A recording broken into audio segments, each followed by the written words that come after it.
અમરેલી જિલ્લાના ખાંભા તાલુકાના નાનીધારી ગામે પ્રેમ લગ્ન બન્યું મોતનું કારણ।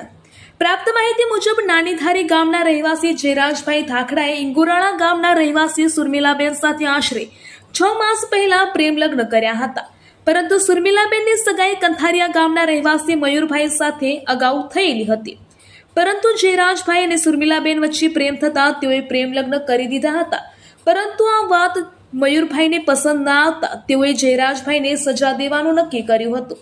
આ વાતને ખાર રાખીને મયુરભાઈ તથા અજાણ્યા 3 શખ્સોએ પતાવી દેવા માટે ઇંગોરાળાથી નાનીધારી ગામ તરફ જ્યારે જયરાજભાઈ જઈ રહ્યા હતા ત્યારે મયુરભાઈ તથા 3 અજાણ્યા શખ્સોએ 4 વ્હીલરમાં આવીને જયરાજભાઈની બાઇકને ટક્કર મારી દીધી હતી। ત્યારબાદ મયુરભાઈએ જયરાજભાઈના માથાના ભાગે તલવારના ઘા માર્યા હતા તથા અજાણ્યા શખ્સો દ્વારા જયરાજભાઈને કુહાડીને લોખંડની પાઇપો વડે આડેધડ ઘા મારી હત્યા નિપજાવી દઈ ત્યાંથી નાસી ગયા હતા। હાલ આ બનાવથી સમગ્ર પથકમાં અરેરાટી અને ભયનો માહોલ જોવા મળી રહ્યો છે। હાલ ખાંભા પોલીસ સ્ટેશનમાં ફરિયાદ નોંધાતા આગળની તપાસ પીઆઈ કરણસિંહ ચુડાસમા દ્વારા કરવામાં આવી રહી છે। રિપોર્ટર અલીભાઈ ઝાખરા।